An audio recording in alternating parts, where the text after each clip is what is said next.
ایک واقعہ بڑا مشہور ہے پچھلے زمانے کا، بڑا دلچسپ واقعہ۔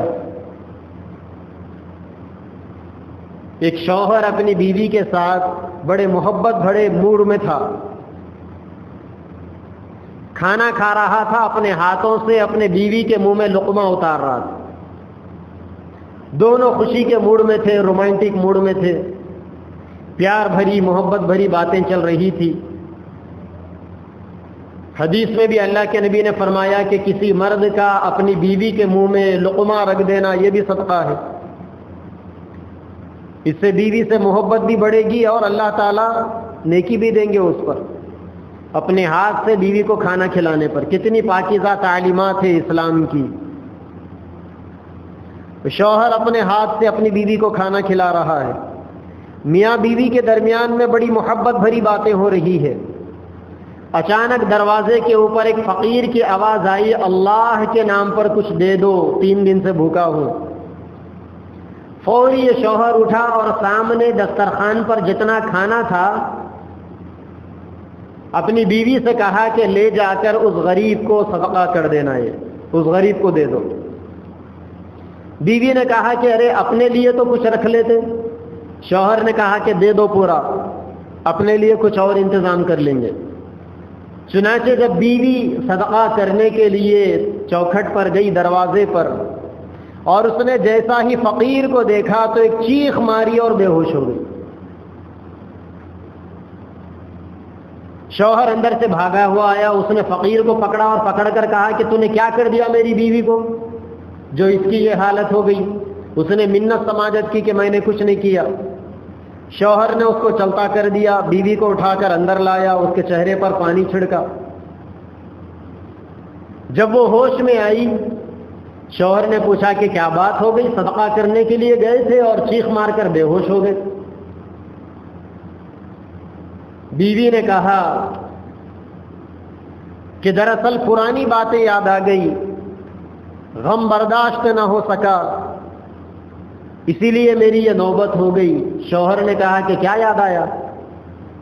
کہنے لگی کہ میرا جو پہلا شوہر تھا بڑا مالدار انسان تھا، وہ بڑے کاروبار تھے اس کے اپنے، اللہ تعالیٰ نے غیر معمولی نعمتوں سے اسے نوازا تھا، لیکن تھا گھمنڈی، تکبر کا شکار تھا، اپنے مال میں کنجوسی اور بخل کرتا تھا، صدقہ خیرات کرنے کی اس کی عادت نہیں تھی۔ ایک دفعہ وہ اور میں ایسے ہی گھر میں بیٹھے ہوئے تھے جیسا اب تم اور میں بیٹھے ہوئے تھے،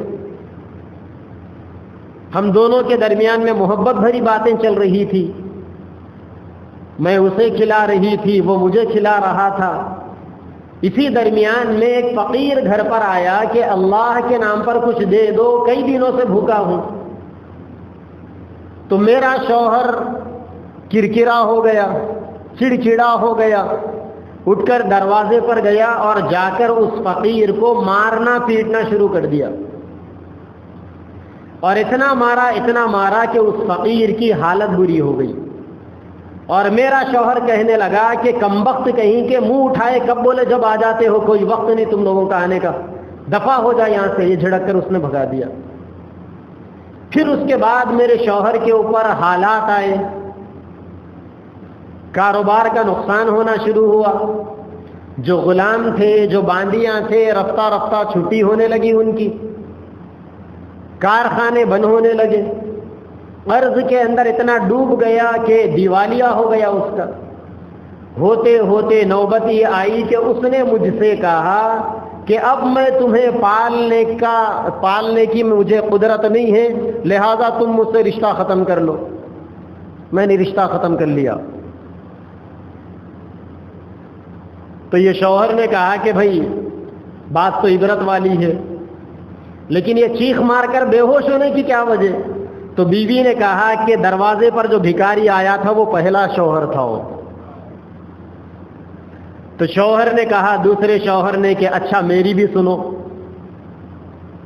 میں بھی بھکاری تھا، فقیر تھا، محتاج تھا، اپنے بیوی بچوں کے لیے 2 وقت کے کھانے کا انتظام نہیں کر سکتا تھا،